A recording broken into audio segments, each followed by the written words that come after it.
O projeto eterno de Deus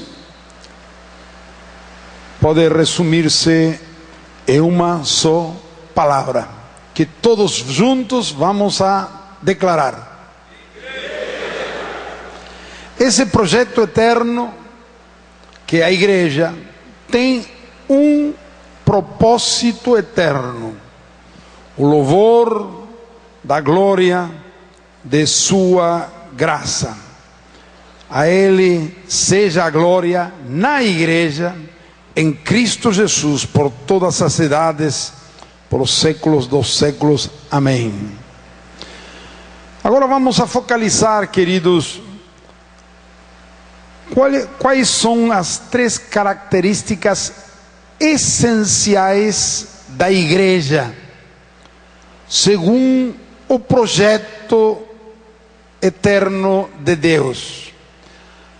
Podemos dizer características essenciais porque tem que ver com sua própria essência. Você não pode tirar nenhuma delas sem atingir, mudar a natureza deste projeto que é a igreja. Por isso podemos também dizer características indispensáveis, inegociáveis, para que Deus seja glorificado, para que este projeto possa cumprir seu propósito eterno, precisa ter estas três características: qualidade, unidade e quantidade. Estas são coisas que nós temos aprendido já faz muitos anos, e faremos bem em reafirmar estes princípios e estas verdades. Vamos a falar primeiro da qualidade, que em termos bíblicos é santidade. Esta é a primeira especificação indicada no projeto de Deus, e está em Efésios capítulo 1, versículo 4, quando fala que Deus nos abençoou. Efésios está desenvolvendo todo este projeto eterno de Deus. A primeira característica que señala no versículo 4, diz assim: segundo, assim como nos escolheu nele, em Cristo, antes da fundação do mundo, para sermos que? Santos e irrepreensíveis perante Ele. O propósito de Deus não é unicamente fazer-nos seus filhos, sino fazer-nos filhos santos e sem mácula. Isto é, fazer-nos semelhantes a Jesus. Paulo expõe isto mesmo com clareza no Romanos capítulo 8, aquele versículo 29, quando diz: aos que de antemão conheceu, também os predestinou para serem conforme a imagem de seu Filho, a fim de que ele seja o primogênito entre muitos irmãos. O plano de Deus não é simplesmente salvar-nos do inferno e levar-nos ao céu, sino fazer-nos como Cristo, obter o perdão dos pecados, tornar-nos filhos de Deus. É apenas o primeiro passo no cumprimento do projeto de Deus. Não é o fim. O alvo de Deus é fazer-nos conformes à imagem de seu Filho. Isto é qualidade. Amém? A santidade de vida é um dos pontos principais que desenvolve Paulo na Epístola aos Efésios, especialmente na segunda parte, no capítulo 4, 5 e 6, que entra na didaquê, a doutrina apostólica. E aí vai mostrando em forma muito prática que é qualidade, que é santidade.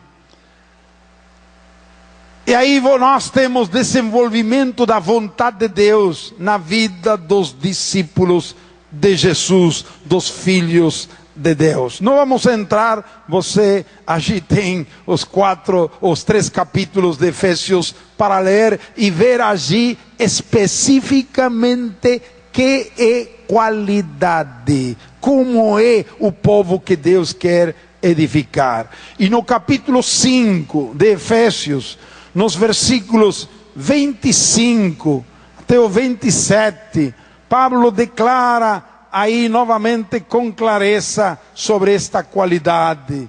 E diz: Cristo amou a igreja, na metade do versículo 25, Cristo amou a igreja e a si mesmo se entregou por ela, para que a santificasse, tendo-a purificado por meio da lavagem de água pela palavra, para apresentar a si mesmo igreja gloriosa, sem mácula, nem ruga, nem coisa semelhante, porém santa e sem defeito.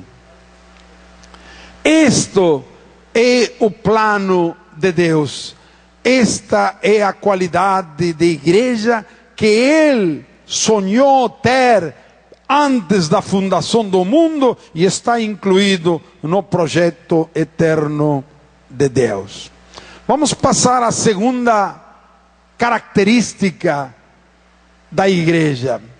Se a finalidade destas 3 características é trouxer glória a Deus, para louvor de sua glória, nunca uma igreja com pecados vai glorificar ao Senhor. O contrário. Paulo disse aos romanos que o nome de Deus é blasfemado entre os gentios, por aqueles que pregam que não tem que furtar e furtam, ensinam que não tem que adulterar e adulteram, pregam que não tem que mentir e são mentirosos. O nome de Deus é blasfemado. Mas quando surge na terra, em cada cidade, uma igreja com qualidade, com santidade, Deus é glorificado na igreja em Cristo Jesus. Amém? Então a segunda qualidade, ou característica, perdão, é a unidade. Também está em Efésios. É a segunda característica que aqui está mencionando, no capítulo 1, versículo 9 e 10.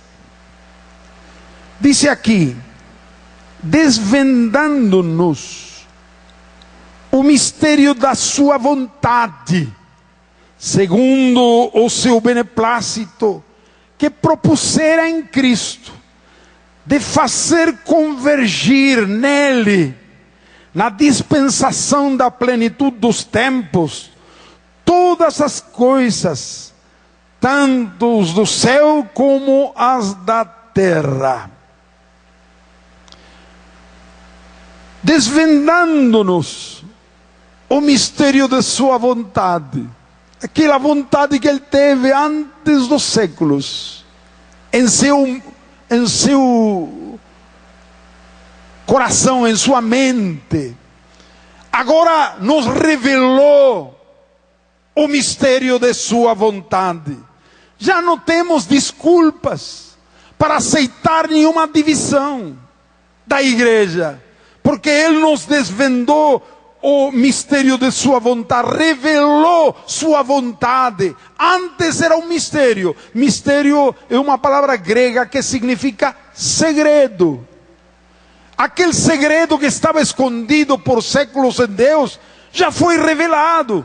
pelos apóstolos e profetas no Espírito Santo. E agora nós somos conhecedores de aquela revelação. Qual é esse mistério de sua vontade? Fazer convergir em Cristo todas as coisas. Esta palavra que os tradutores de português, ou espanhol, ou outros idiomas, não conseguem traduzir direto, porque cada versão usa alguma expressão diferente. Aqui tem uma palavra-chave que revela o mistério de sua vontade. Essa palavra convergir ou reunir. No idioma grego que foi escrito o Novo Testamento, essa palavra é anakephalaiosastai. É uma palavra. A ver, pode repetir? É fácil, está escrito aí. Não em espanhol, está em grego, com letras latinas. Vamos a repetir todos juntos. Como é? Anakephalaiosastai. É uma palavra composta de 3 raízes diferentes. Ana significa novamente. Chamavam aos que batizavam novamente anabatistas, né? Porque batizavam novamente. Ana significa novamente. Kephalé é cabeça. Nós usamos essa palavra em português. Decimos encefalograma, cefaleia. Você diz cefaleia? Quando tem dor de cabeça. Encefalograma, cefa, o kephalé é cabeça. Iosastai, unir. Então a etimologia da palavra significa unir novamente tudo debaixo de só cabeça.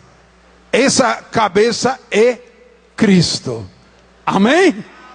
Então, com uma palavra, está revelando o mistério de sua vontade. Unir novamente todo debaixo de uma cabeça. Esta expressão grega usava-se antigamente quando um exército derrotado, espalhado, desanimado, queriam voltar a unir, a reunir, reagrupar, reorganizar. O comandante anterior falhou, morreu, e o exército foi diezmado, disperso, derrotado. E agora há um novo comandante em chefe, e agora vai voltar a unir todo debaixo de uma nova cabeça. Aí usavam a palavra anakephalaiosastai.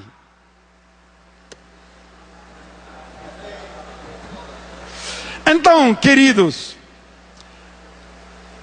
o chefe anterior da humanidade, Adão, falhou, caiu. E Deus, conhecendo tudo de antemão, desenhou um operativo resgate e estabeleceu de antemão aquele resgate para a humanidade, estabelecendo uma nova cabeça, que é seu Filho Jesus. E Deus estabelece reagrupar, reunir todo debaixo dele como cabeça, formando com toda a humanidade, a nova humanidade em Cristo, um corpo, e Cristo a cabeça. Agora, esta palavra anakephalaiosastai significa, pressupõe mínimo 3 coisas. Primeiro, que originalmente o universo tudo estava unido e ordenado harmonicamente debaixo da autoridade de Deus. porque dice unir novamente, significa que antes estava unido. E exatamente, a palavra universo tem em sua raiz esta palavra, a palavra de aí vem universo. Se são vários, é diverso. Universo significa unidade. Este universo tem um centro. Nesse centro há um trono. Esse trono está sentado Deus. E tudo depende dele. Tudo está unido, é o universo.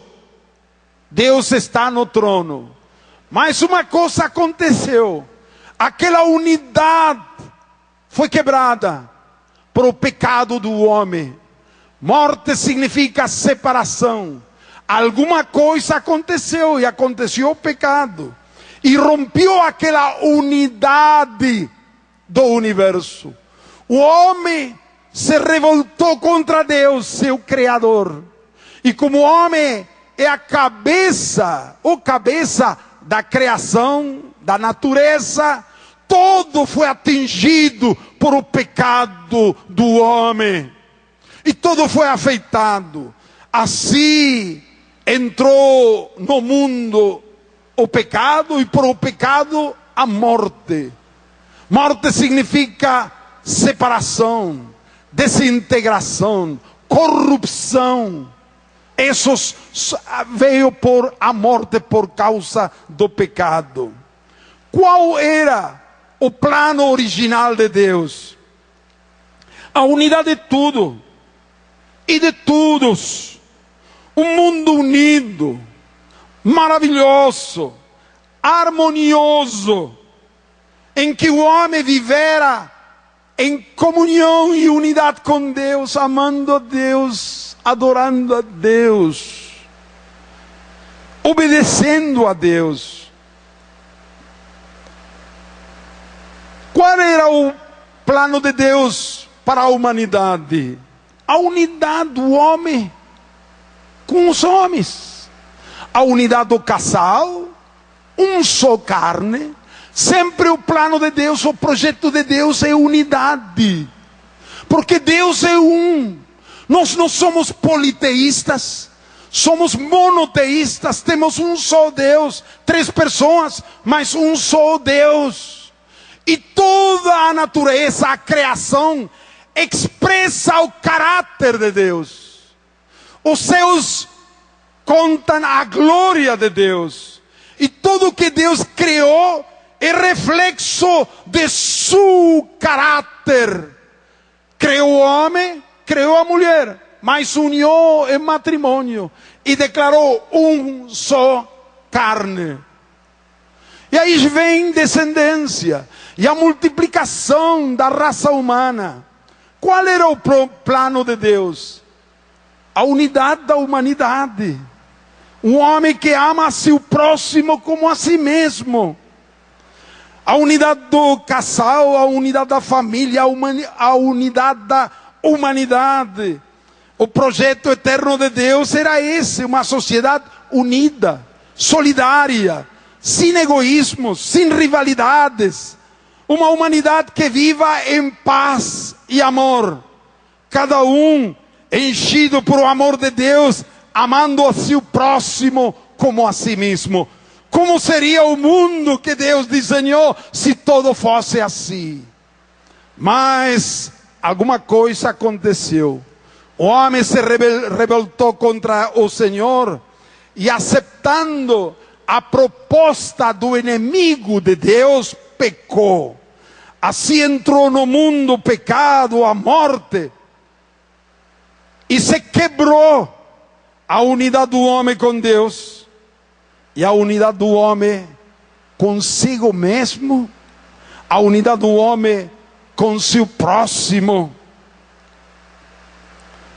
Caim matou a seu irmão. Misericórdia! Que unidade é essa? Por que o matou? Ciúmes, inveja. E hoje temos, de aí para frente, a história da humanidade.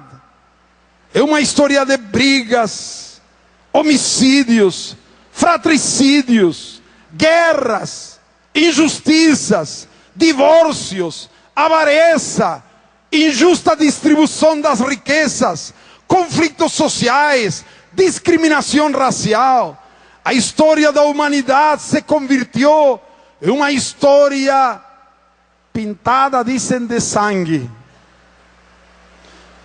Violências, crimes, mortes, tão longe do modelo de sociedade projetado por Deus. A insegurança é tremenda hoje nas grandes e pequenas cidades. A violência familiar é incrível. Os números de aborto são inimagináveis. Os divórcios aumentam, crescem. É um número tremendo. Todo está afetado por o pecado. E esse é o intento, a intenção de Satanás para a humanidade. Agora, queridos irmãos,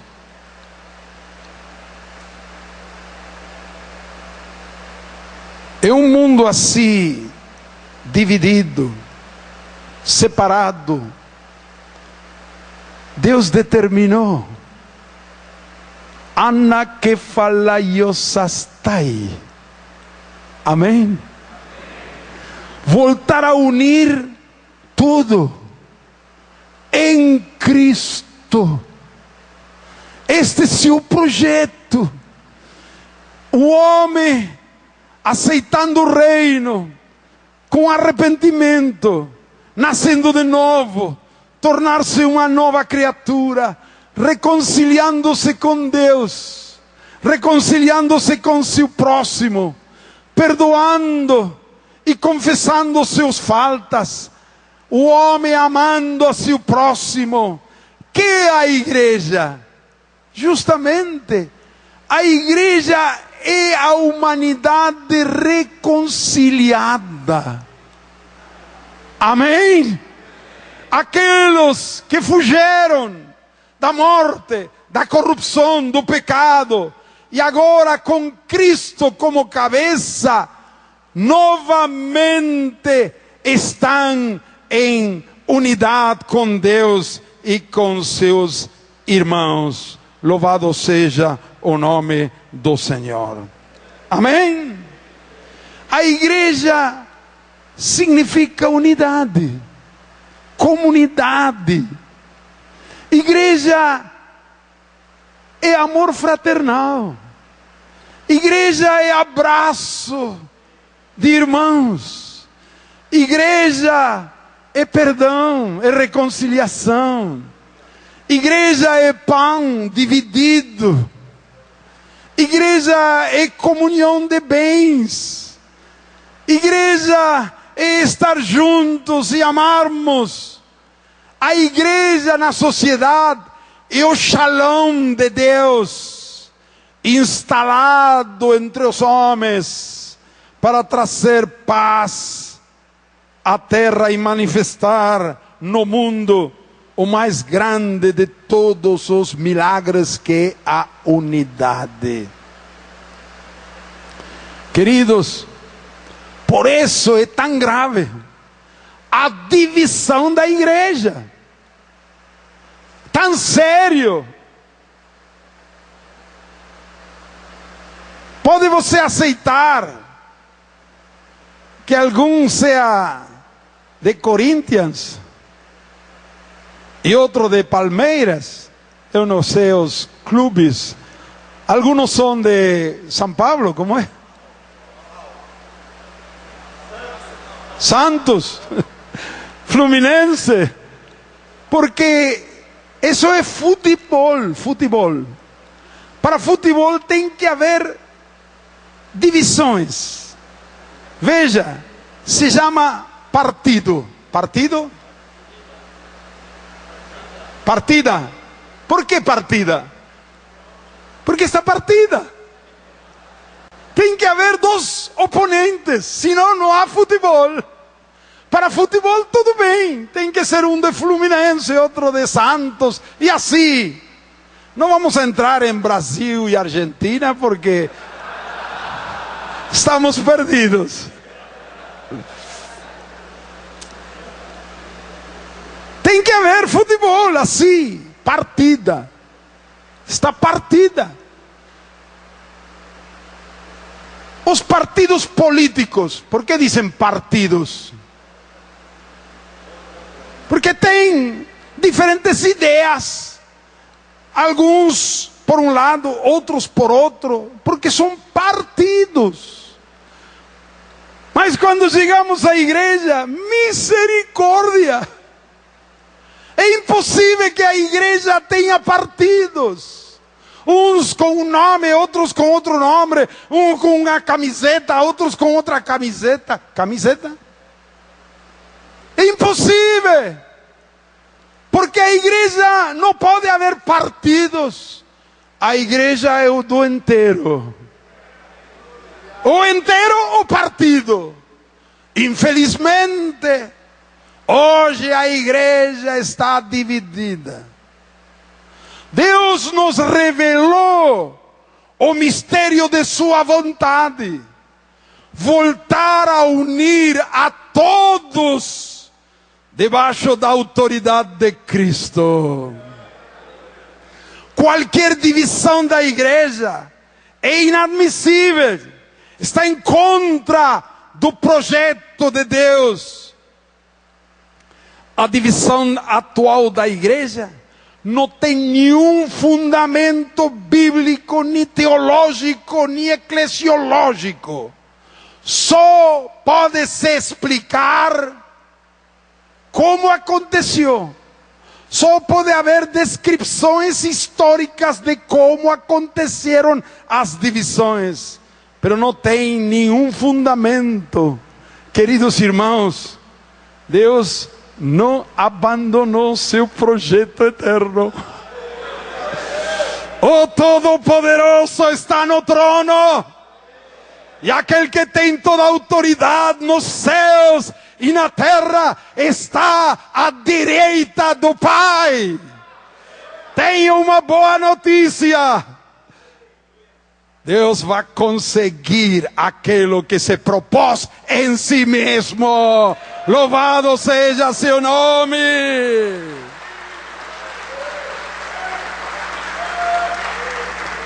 Cremos firmemente que a divisão atual da igreja gradativamente será apagado, hasta chegar todos a conformar aqui na terra o único corpo de Cristo, debaixo de um só cabeça. Louvado seja o nome do Senhor.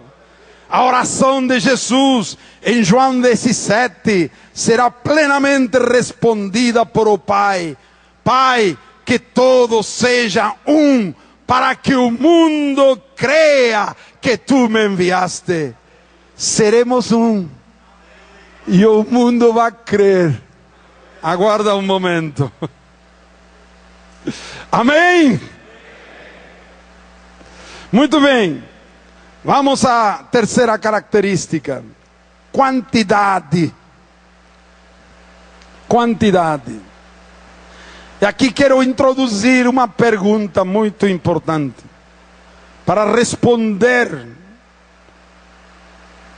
a este assunto terceiro. A quem incluiu Deus em seu projeto eterno? A quem incluiu Deus em seu projeto eterno? Eu quero fugir de toda colocação e de brigas teológicas. Eu quero, com tremor e adoração, entrar neste tema com cuidado, mas vou dizer o que Deus nos está revelando em sua palavra. Para responder a esta importante pergunta, a quem incluiu Deus em seu projeto, eu vou fazer 5 perguntas. A primeira: a quem criou o Senhor para Ele? A quem? Segundo Colossenses capítulo 1, versículo 16, todos os homens foram criados por Cristo e para Cristo. Colossenses 1, 16 diz assim: pois nele, Cristo, foram criadas todas as coisas, nos céus e sobre a terra, as visíveis e as invisíveis, sejam tronos, sejam soberanias, quer principados, quer potestades, tudo foi criado por meio dele e para ele. Quem é o criador de teu vizinho? Fala mais alto. E para quem o criou? Para ele. Romanos 11, 36 declara: todas as coisas são dele, por ele e para ele. Teu companheiro de trabalho, por quem foi criado? Por ele. Para quem foi criado? Para ele. Todas as coisas. Romanos 3, 23 declara: porquanto todos pecaram e foram destituídos de quê? Da glória de Deus. Se todos foram destituídos, significa que todos foram criados para a glória de Deus, e por causa do pecado, como todos pecaram, todos foram destituídos. Ninguém pode ser destituído se não fosse constituído, criado para a glória de Deus. Mateus 25, 41, naquele juízo das nações, quando Jesus separa as ovelhas dos cabritos, aqueles que estão na esquerda, diz a eles: ao fogo eterno, preparado para quem? Para o diabo e seus anjos. Queridos, o inferno não foi criado para os homens, para nenhum homem. Foi criado para o diabo e para seus anjos. Mas se o homem finalmente não aceita entrar no projeto de Deus, finalmente Deus não vai obrigar a ninguém a ser seu filho. Vai ter que mandar ao fogo eterno, não criado para homens, sino para o diabo e seus anjos. Qual foi o plano de Deus para toda a humanidade? Quando Ele criou o primeiro homem e a primeira mulher, criou a sua imagem e abençoou a eles, dizendo: frutificai, multiplicai-vos, enchei a terra e sojuzgai-la. Deus abençoou ao primeiro homem e a toda a sua descendência. Esse era o plano de Deus, não o pecado. E em Gênesis capítulo 12, quando Deus escolhe Abraão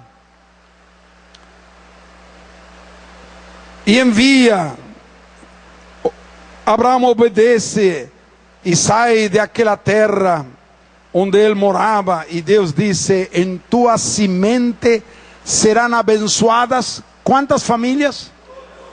Quantas? Fala alto!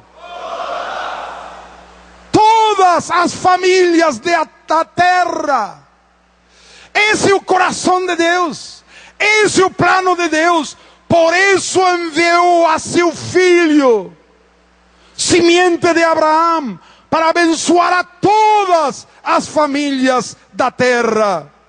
E quando Abraão entregou a Isaac, su único, Deus disse a ele: por quanto obedeciste a minha voz, te abençoarei, e em tua descendência serão abençoadas todas as nações da terra.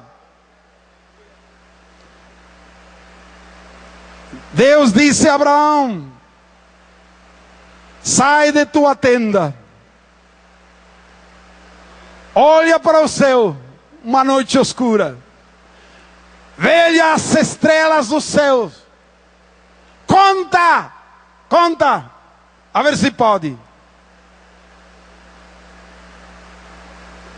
Assim será a tua descendência.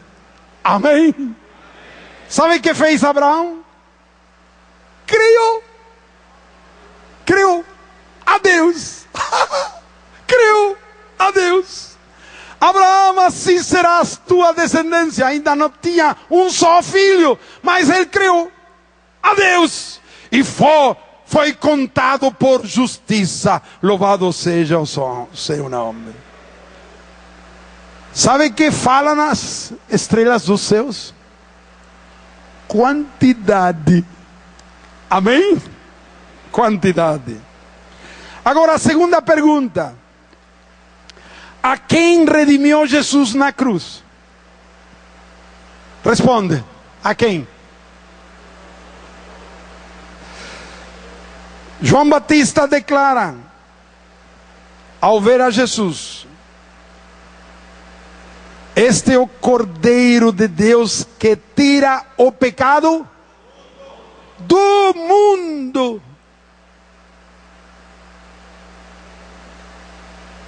E Pablo declara em 2 Coríntios 5:19: Deus estava em Cristo, reconciliando consigo ao mundo, não tomando em conta os homens seus pecados, ao mundo, os pecados de toda a humanidade foram levados por Jesus em seu corpo na cruz, e ele foi sacrificado para salvar a toda a humanidade. Todos nós nos descarriamos como ovelhas, cada um se apartou por seu caminho, mas o Senhor carregou nele o pecado de todos nós. Terceira pergunta: a quem temos que pregar o Evangelho? A quem? A toda criatura. Temos uma boa notícia para todo mundo, para toda criatura. Isto significa para cada criatura. E de fazer discípulos a todas as nações. Não em todas as nações, a todas as nações. Esse é o objetivo de Deus na evangelização: pregar, anunciar, fazer discípulos a todos. Lógico, Deus não pode obrigar a ninguém a tornar-se seu filho, discípulo de Jesus, mas esse é o alvo, objetivo da grande comissão. Quarta pergunta: qual é a vontade de Deus para todas as pessoas? 1 Timóteo capítulo 2, versículo 3 e 4 diz: a vontade de Deus é que todos sejam salvos. Essa é a vontade de Deus, que todos sejam salvos e cheguem ao conhecimento pleno da verdade. E 2 Pedro 3:9 diz: Deus não quer que ninguém pereça, sino que todos procedam ao arrependimento. Amém? Agora chegamos à última pergunta mais difícil. Então, como é o assunto da predestinação? Ai. A quem predestinou o Pai a adoção de filho por meio de Jesus Cristo? A quem? Veja, vou explicar assim. Deus tem um só filho natural, próprio. É o unigênito, significa o único. O Filho de Deus tem a mesma natureza de Deus. O Pai é Deus, o Filho é Deus. Todo ser se reproduz segundo sua espécie. O filho do cavalo é cavalo.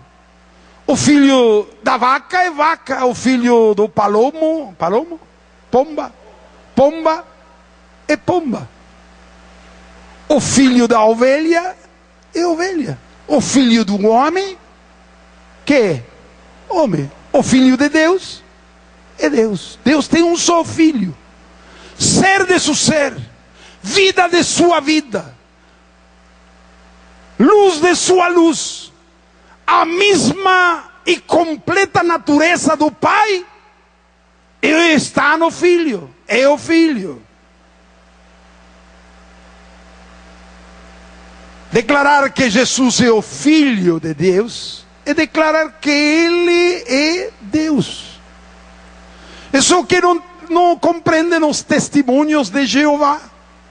Dizem, como pode ser Deus se é filho de Deus? Não pode ser Deus e filho de Deus. Eles não têm revelação. Eu sou homem. Sabe por que sou homem? Porque sou filho de homem. O filho do homem é homem. O filho de Deus é Deus. Tem a mesma natureza do Pai. E nós, queridos, nenhum de nós somos filhos de Deus por natureza.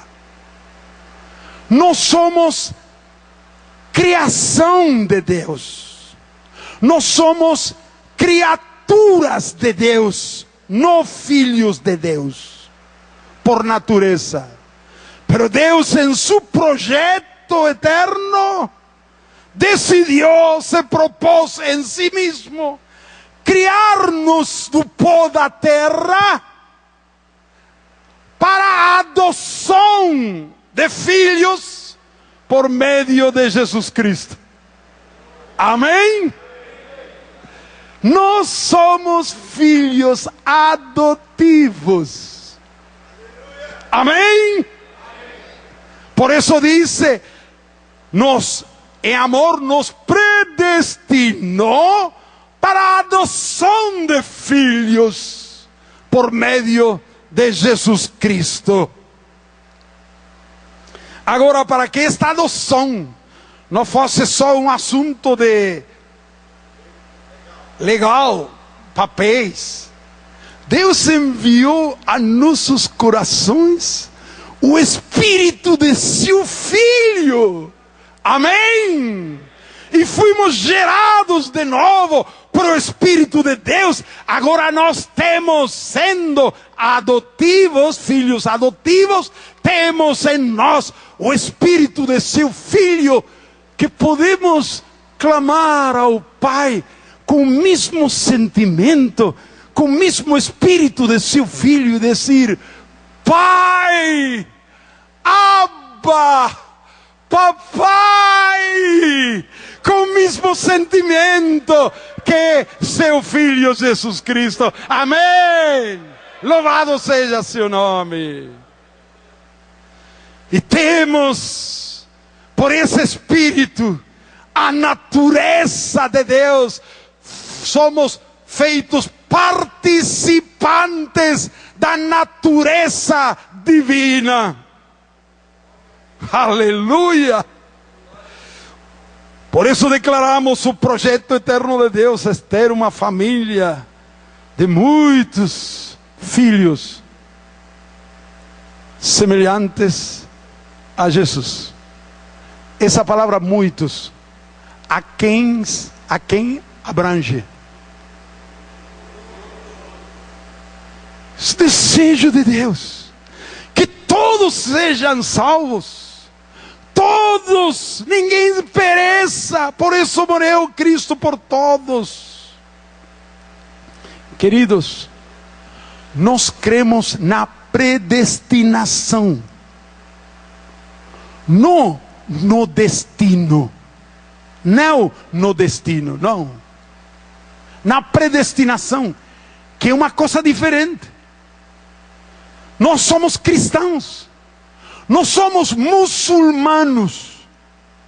Os muçulmanos creem no destino, que já está marcado o dia e a hora que você vai morrer, e ninguém pode mudar. Que já está marcado quem vai para o céu, quem vai para o inferno, já está marcado. Isso é destino. Mas Portugal, Espanha, Itália, por séculos foram invadidos por os muçulmanos. E na mentalidade dos muçulmanos, contaminou a mentalidade dos cristãos.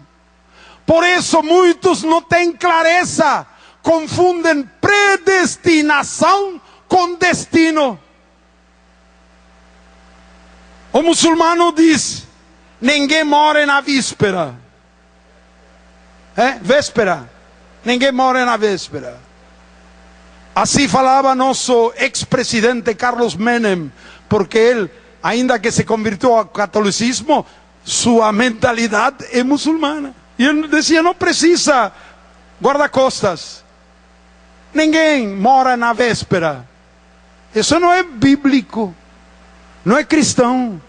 Eu posso agora tomar um revólver e disparar e morrer aí. Isso é a vontade de Deus? Não. A Bíblia ensina: não tentarás ao Senhor teu Deus. Eu posso tomar um carro muito bom, forte, novo, ir na carretera a 180 km por hora, quando a carretera, a autoestrada não dá para isso. Estou tentando a Deus, eu posso morrer por minha imprudência. Então nós não somos muçulmanos. E qual é que significa predestinação? Que Deus de antemão nos assignou, nos predestinou para estar incluído em seu projeto eterno. Amém? É uma pré-assignação, não é uma obrigação, não. O homem tem que querer, tem que aceitar, tornar-se filho de Deus. Então, queridos, no projeto de Deus estão todos incluídos. Amém? A vontade de Deus, que todos se tornem seus filhos. Por isso, temos uma boa notícia para todas as pessoas. Com total certeza e verdade, podemos olhar nos olhos de qualquer um e declarar: Deus te ama. Deus tem um plano maravilhoso para a tua vida. Você não nasceu para pecar. O pecado está estragando tua vida, tua família. Escuta, você nasceu para ser santo. Você não nasceu para ser habitação dos demônios, das drogas, do álcool, do pecado, da imundícia. Você nasceu para ser habitação de Deus, do Espírito Santo. Você nasceu para ser como Jesus. Deus te ama tanto que fez o máximo para que você se torne seu filho. Nós rogamos, como se Deus rogasse por meio de nós aos homens: reconciliai-vos com Deus. Amém.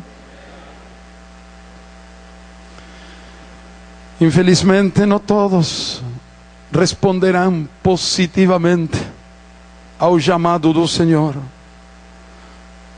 Porém, nós temos que, com esta convicção, fazer discípulos a todos, evangelizar a toda a criatura. Todos foram incluídos no projeto eterno de Deus.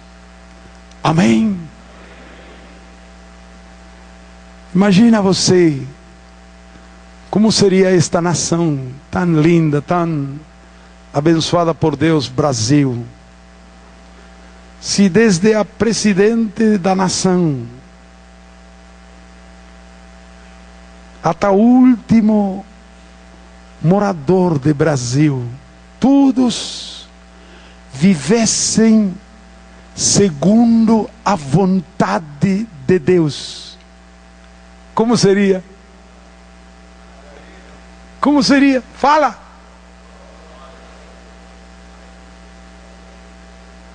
Como seria esta nação se cada um amarasse o próximo como a si mesmo? Como seria esta nação? Esse é o projeto de Deus. Não é só para o céu, não é para a eternidade. Inicia aqui na terra. Amém. Louvado seja o Senhor. Muito bem. Concluímos nosso primeiro ponto. Introdução, primeiro ponto. Mas tranquilo, tem só um ponto mais. Total, você, comida de almoço tem todos os dias.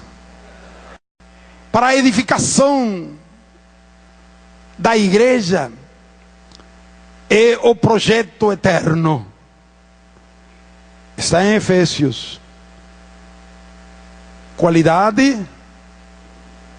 Segundo, unidade. Terceiro, quantidade. Amém.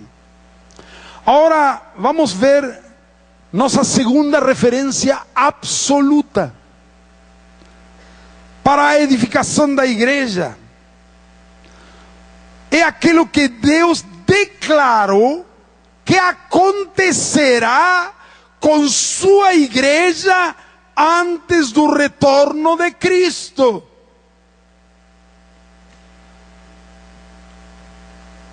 Vamos lá. Ao estudar as epístolas do apóstolo Paulo, aquelas que ele escreveu nos primeiros anos de seu ministério, você recebe a impressão que ele tinha esta ideia no início de seu ministério, que todo o projeto de Deus se concluiria em sua geração. Por isso diz: se você não pode suportar, tem que casar, é melhor casar-se que queimar-se. Mas se pode não casar, melhor. Isso disse na primeira carta aos Coríntios. Escreveu isso nos primeiros anos. E aquele que está casado, como se não fosse, aquele que tem, como se não tivesse. Por causa do tempo. E ele esclarece: mas isso digo eu, não o Senhor. Ah, que bom discernimento, não? É uma opinião minha, não é didaquê, isso não é doutrina. Ah, obrigado, Paulo, que pode distinguir aquilo que é doutrina do Senhor e aquilo que é seu conselho pessoal.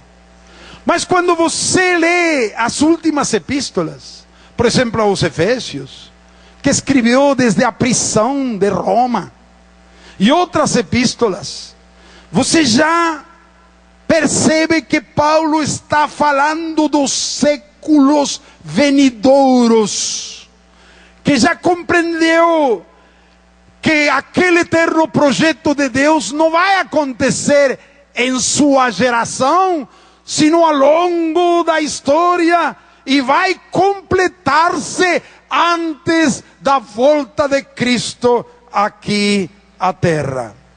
E ele fala de que a igreja alcançará sua plenitude na história. Deus revelou a Paulo níveis maravilhosos que a igreja aqui na terra vai ter. Por isso, e isso está também declarado na epístola aos Efésios. Agora, eu quero mostrar 9 características prometidas por Deus para a igreja na epístola aos Efésios, que vai acontecer nos tempos finais.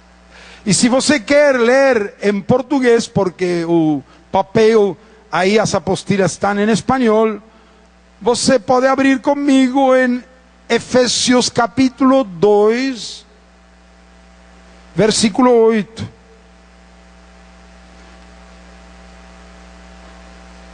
Perdão, versículo 7, corrige aí, diz 8 e 7. Diz assim: para mostrar nos séculos vindouros a suprema riqueza de sua graça, em bondade para conosco em Cristo Jesus. Porque pela graça sois salvos mediante a fé. E isto não é vem de vós, é dom de Deus, não de obras para que ninguém se glorie.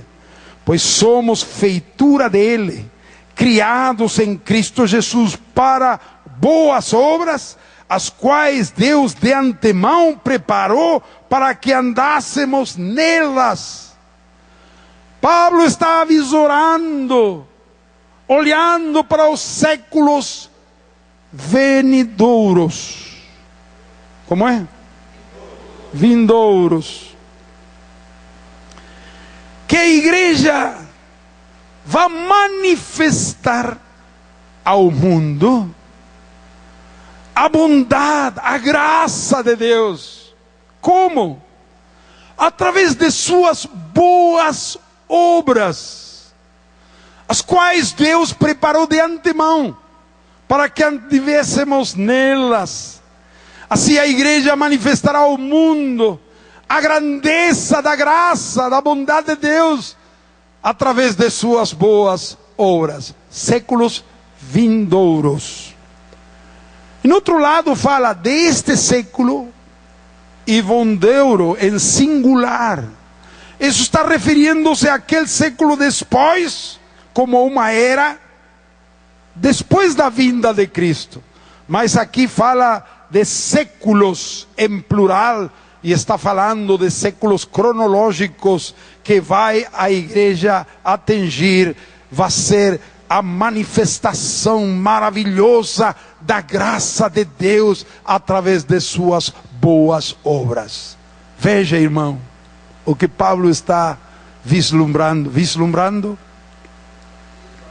visualizando. Está vendo a igreja cheio de graça e de amor em cada cidade, em qualidade, em unidade, em quantidade, ajudando os carentes, acabando com os pobres, abrindo fontes de trabalho, criando escolas, fazendo obras de misericórdia, fazendo coisas maravilhosas. A igreja vai crescer em unidade, em quantidade e em qualidade, e as obras, as boas obras, manifestarão ao mundo a grandeza do amor e a graça de Deus. Amém? Segunda característica: Capítulo 3 de Efésios, versículos 10 e 11. Para que pela igreja a multiforme sabedoria de Deus se torne conhecida agora dos principados e potestades nos lugares celestiais, segundo o eterno propósito que estabeleceu em Cristo Jesus, nosso Senhor. Queridos, a igreja vai progredir a tal ponto que vai dar a conhecer aos principados e potestades que estão nas regiões celestiais a multiforme sabedoria de Deus, conforme ao propósito eterno que fez em Cristo Jesus. Principados, potestades vão ser envergonhados ao ver que a igreja cresce em qualidade, em unidade e em quantidade, que o plano eterno, o projeto de Deus se está realizando, que principados e potestades por séculos trabalharam, lutaram, atentaram contra o projeto de Deus, mas não conseguiram. As divisões serão acabadas, a carnalidade será acabada, o pecado será acabado, surgirá na terra uma igreja gloriosa e santa, e Satanás vai ser envergonhado, e Deus vai aplastar a Satanás debaixo de nossos pés. Louvado seja seu nome.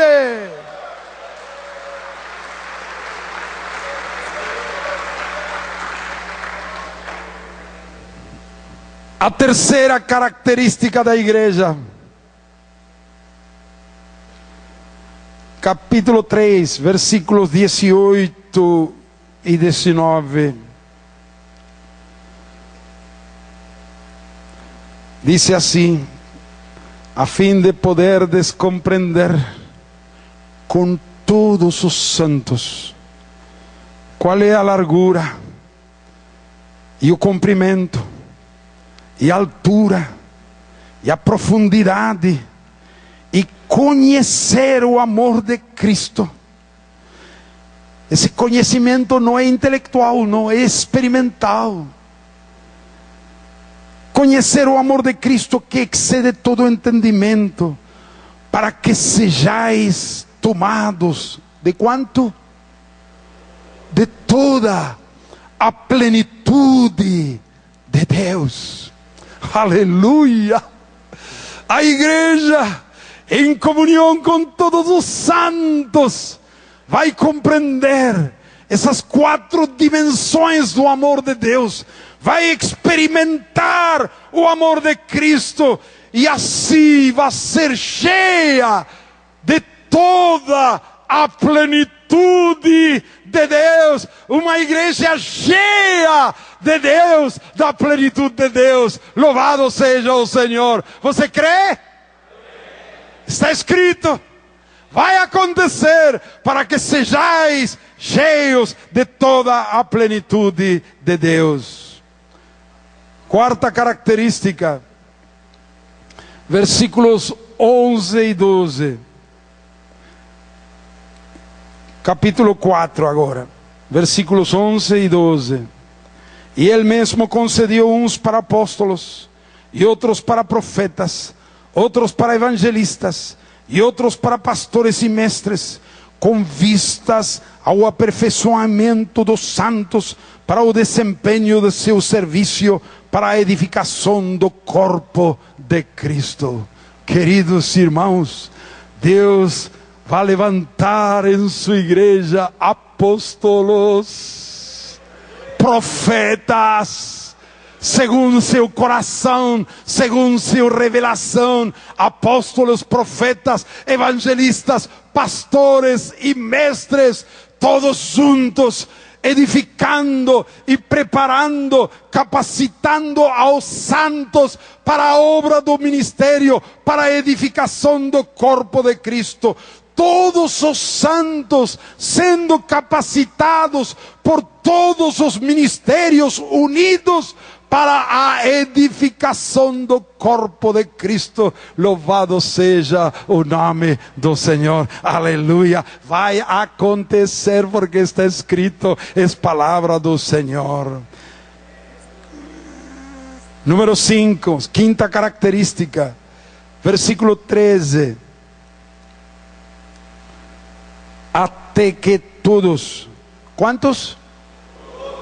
Fala outra vez. Até que todos cheguemos. Vê que é um processo. Até que todos cheguemos à unidade da fé e do pleno conhecimento do Filho de Deus, a perfeita varonilidade, a medida da estatura da plenitude de Cristo. Aleluia!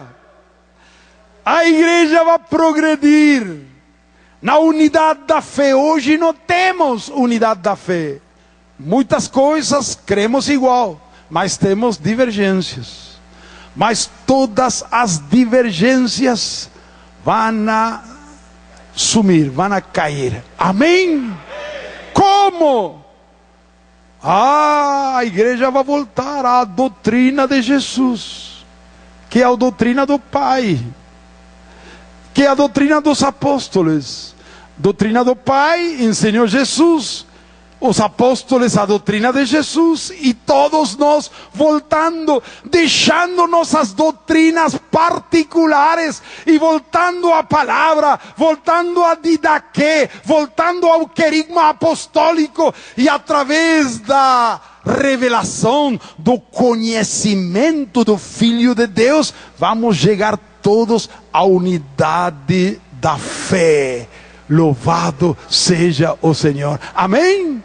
É fundamental alcançar esse nível de unidade da fé, para depois progredir a unidade do corpo. Mas no versículo 13 até o 15, vamos ler também. Veja a sexta característica, não somente unidade na fé, sino dice, a medida.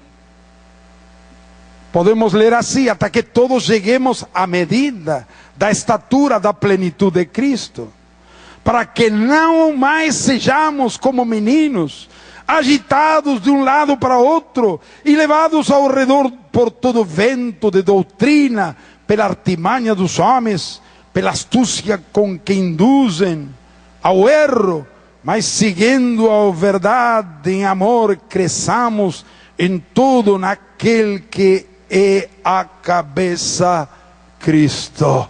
Aleluia! Que está declarando Pablo? A igreja vai progredir até alcançar a unidade da fé, mas não só isso. A igreja vai progredir, vai crescer até a medida da estatura da plenitude de Cristo. Vai acabar a meninez na igreja. Amém? Vamos a crescer. Hoje tem muitos apóstolos meninos, pastores meninos, profetas meninos, líderes meninos. Por quê? Como sabe? Porque são carnais. E como sabe que são carnais? Aí está a prova, a comprovação. Há ciúmes, invejas, contendas, brigas, divisões, ambições pessoais. Então são carnais, são meninos. Mas uma boa notícia, até que todos cheguemos. Quantos? Todos cheguemos à medida da estatura da plenitude de Cristo, para que já não sejamos meninos levados por todo vento de doutrina, sino que seguindo a verdade em amor, cresçamos em tudo naquele que é a cabeça, Cristo. Aleluia!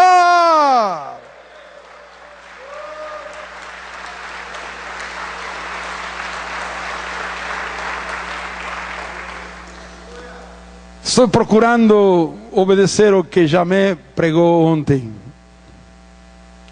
Passa a nova geração a paixão, a fé, a planta, os planos de Deus. Amém? Eu vou dar meu segredo para que seja seu. Eu leio e creio.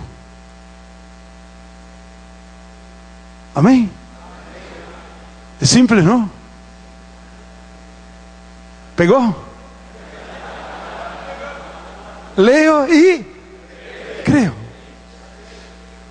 Eu declaro todo homem mentiroso, incluindo a Jorge Mitian. Eu não me guio por meu raciocínio, não. Meus sentimentos, não. Minha observação, não. Enganoso é meu coração, igual que teu. Eu só acredito naquele que fala a verdade. Eu leio e creio. Amém? Creio. Disse aqui até que todos cheguemos à unidade da fé. Eu creio, creio, creio.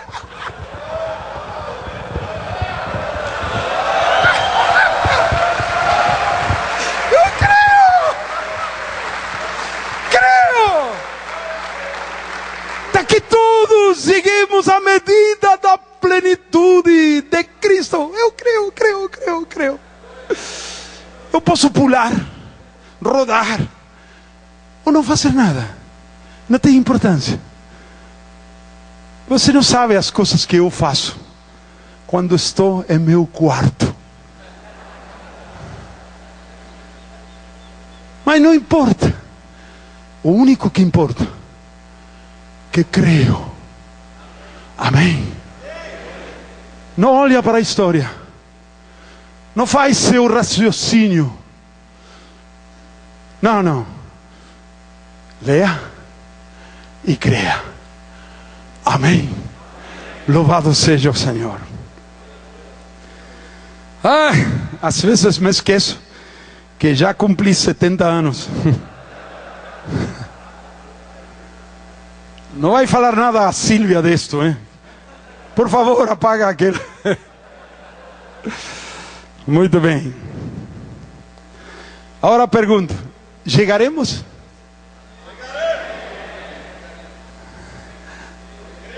Chegaremos? Como sabe? E por que crê? Está escrito. Está escrito. Amém. Ou isto é tudo mentira? Podemos votar? Ou é verdade? Não tem termo meio. Amém? Você crê que é verdade? Está escrito. Vai acontecer. Fala com tu companheiro. Vai acontecer. Amém. Creio. Aleluia.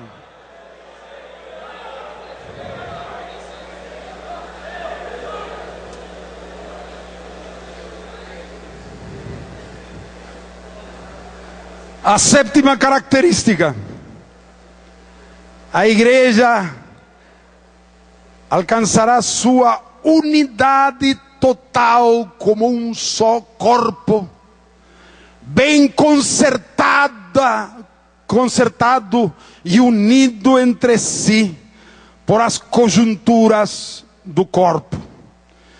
Você sabe aquele texto, versículo 16, estamos no capítulo 4. Dice: de quem todo corpo. ¿Cuánto? Todo é todo, irmão.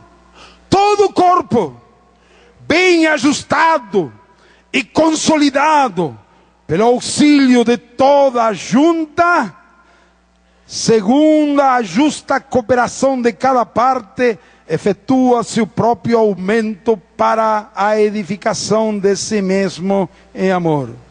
Aqui diz todo o corpo bem ajustado e consolidado. Queridos, chegará o dia que na cidade de Bauru haverá funcionando um só presbitério, uma só igreja. Com que placa? Neuma. Amém. Um só nome, Jesus Cristo. Amém. Um só Pai, uma só fé, um só batismo. Louvado seja o Senhor. Vai acontecer. Todos os pastores da cidade, mestres, profetas, evangelistas, apóstolos, formarão um só corpo, bem concertado, ligado, vinculado, como os membros de um corpo. Isso o que diz? Eu leio e creio. Amém? Já te passei meu secreto. Todos, não só em Bauru, em cada cidade vai acontecer a mesma coisa. E não cidades independentes, todas as cidades formando a unidade do corpo de Cristo em toda a nação. Louvado seja o seu nome. Amém. E em todo o mundo Deus vai ser glorificado, o inimigo vai ser envergonhado. Louvado seja o nome do Senhor. Amém. Agora eu caí no erro de apóstolo Paulo. Eu não posso comparar-me com ele, mas eu tinha a expectativa que tudo aconteceria em minha geração. Agora estou concordando com Jamé. Temos que passar, porque nossa geração é uma geração muito abençoada, porque a história virou, a história experimentou um ponto de inflexão em nossa geração. As linhas divergentes que vêm desde 500 anos se quebraram. Se chama isso ponto de inflexão. E agora são linhas convergentes. As divisões herdadas por 5 séculos não podem ser mudadas em 5 anos e em 50. Mas estamos iniciando o terceiro milênio. Ele nos ressuscitará. Seus planos, o terceiro milênio vai ser o milênio da igreja. A história das nações mudará completamente. Deus vai completar sua obra. Louvado seja seu nome. Parece que vamos a ter que jejuar. Muito bem. Número 8. A igreja será uma, gloriosa e santa. Já limos esse texto de Efésios 5, 25 a 27 antes, mas também aí está. Cristo amou a igreja e se entregou a si mesmo por ela para santificá-la, para apresentar, versículo 27, a si mesmo, igreja gloriosa, sem mácula, nem ruga, nem coisa semelhante, porém santa e sem defeito. Irmãos, eu leio e creio. Amém? Assim vai acontecer. Jesus, por seu sacrifício na cruz e por el lavamento da palavra, vai santificar a sua igreja, a fim de apresentar-se a si mesmo uma igreja gloriosa. Você viu um matrimônio? Matrimônio, dizem? Casamento, como? Matrimônio. Como está a noiva? Como está? Eu não sei como fazem as mulheres. A mulher mais feia, aquele dia está maravilhosa, formosa, linda, branca, tem uma alegria.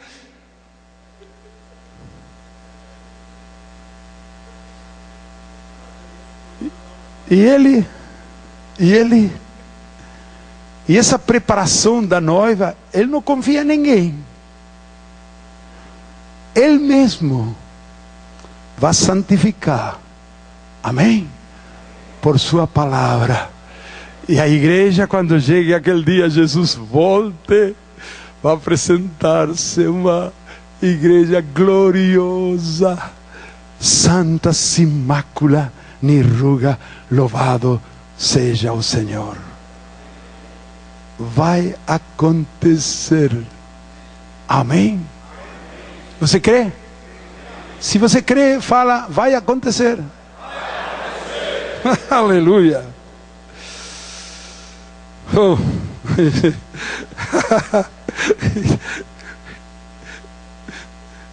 Tudo que falamos aqui não é nada.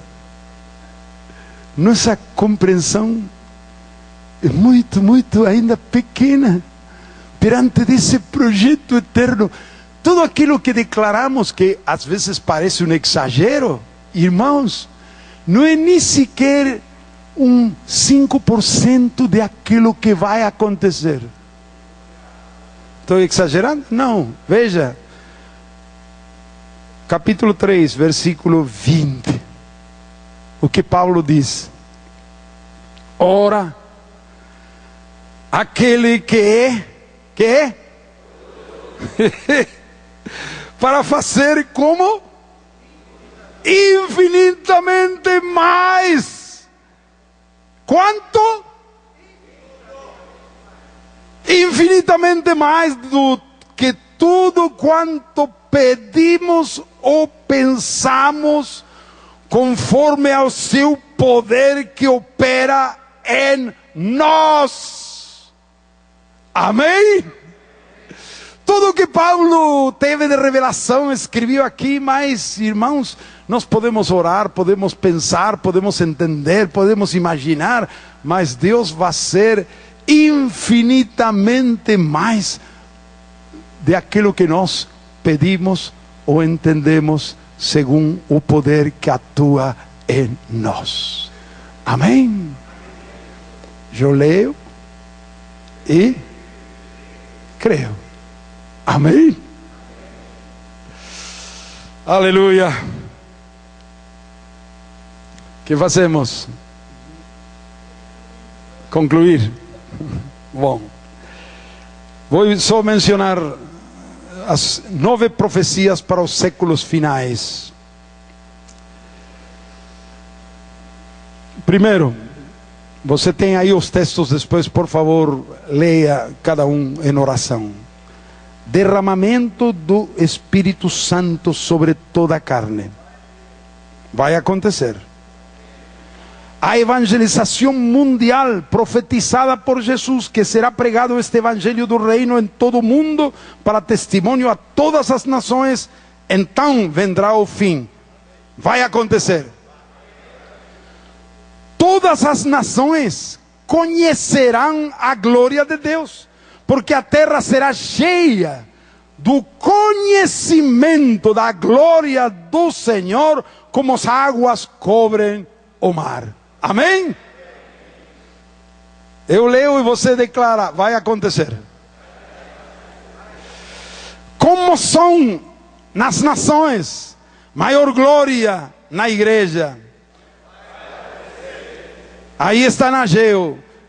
Deus vai fazer temblar todas as nações, e vendrá o desejado das nações, e encherei de glória esta casa, disse o Senhor. Aleluia. E a glória postreira, ou a glória última desta casa, será maior que a primeira.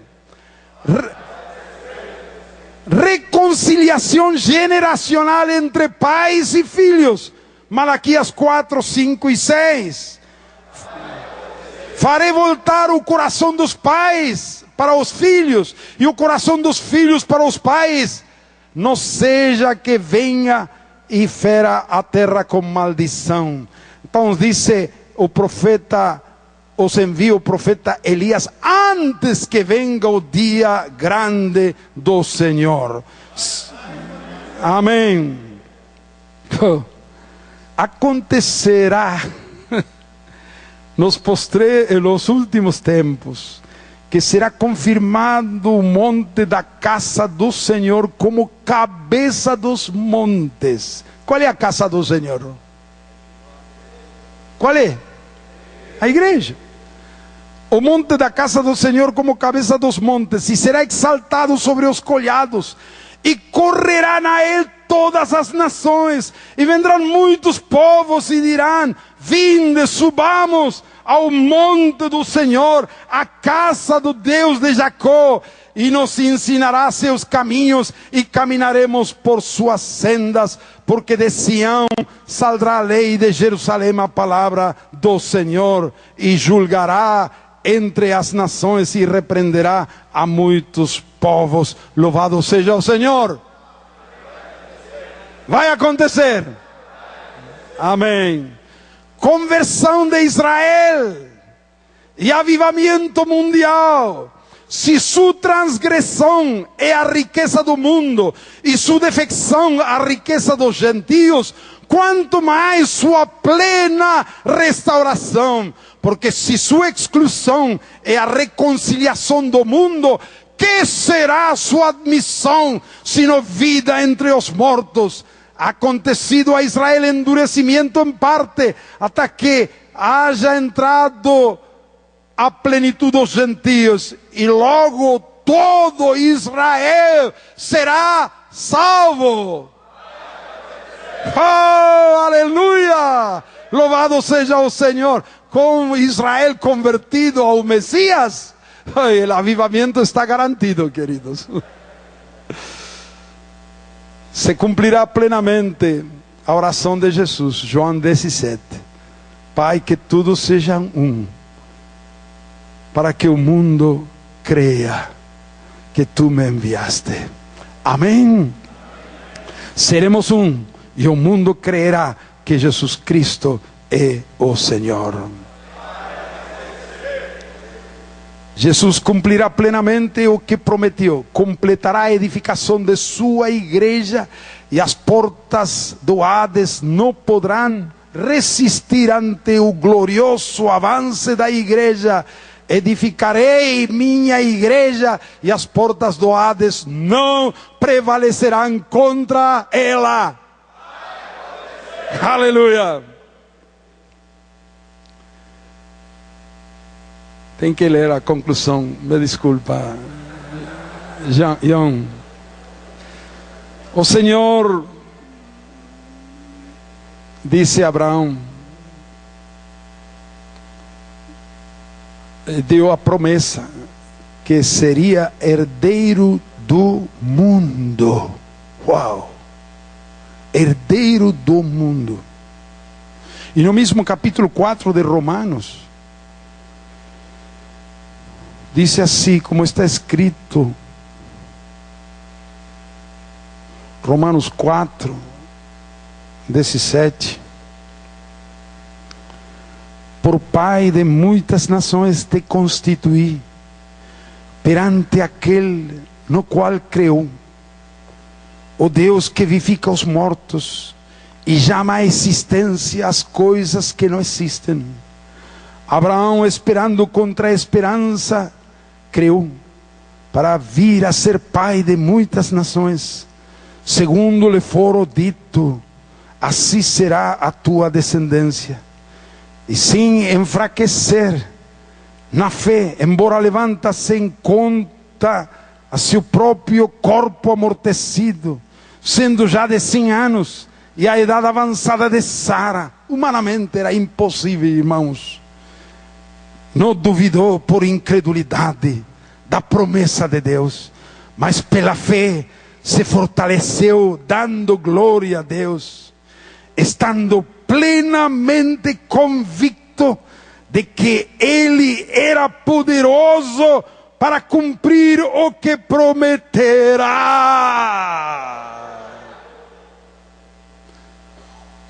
Seremos a geração que crê a Deus. Somos capazes de crer que Deus é poderoso para fazer tudo o que tem prometido.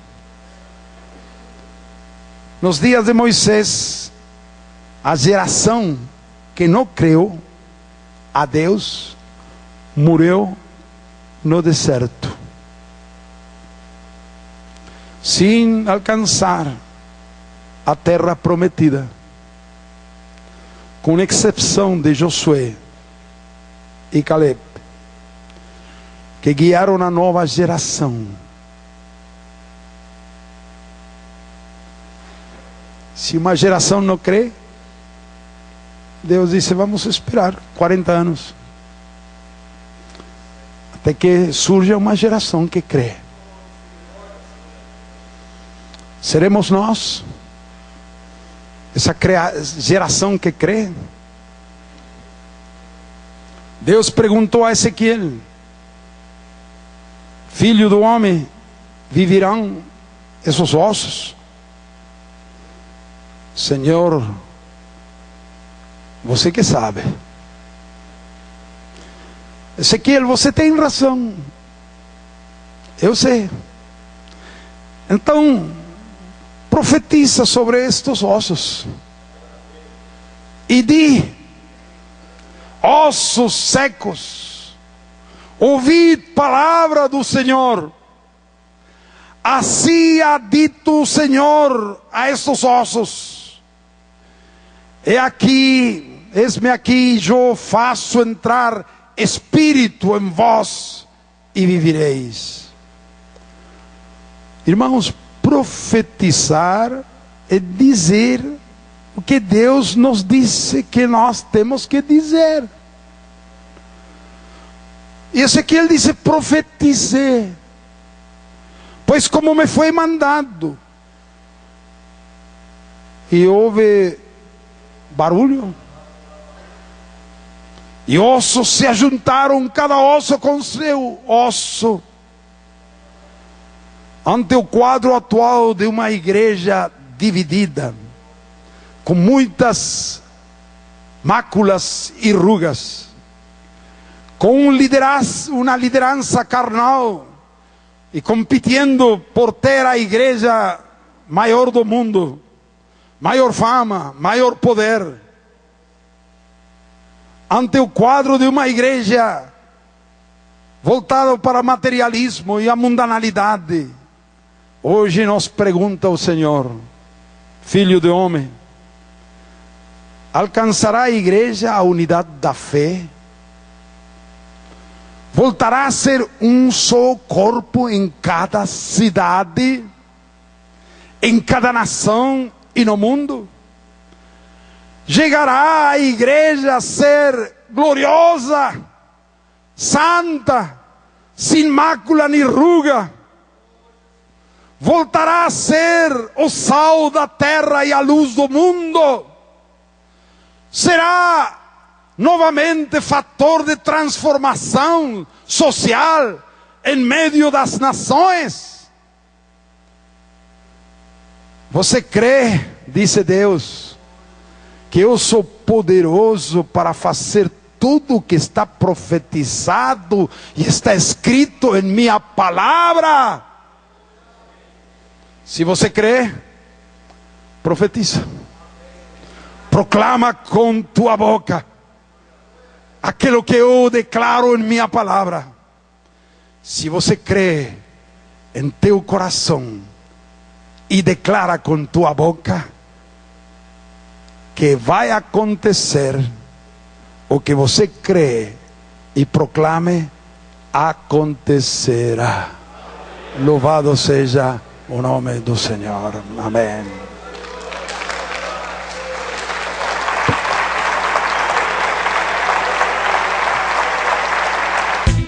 tvcmc.com.br. É o nosso canal para compartilhar o Evangelho do Reino de Deus e o senhorio de Jesus Cristo.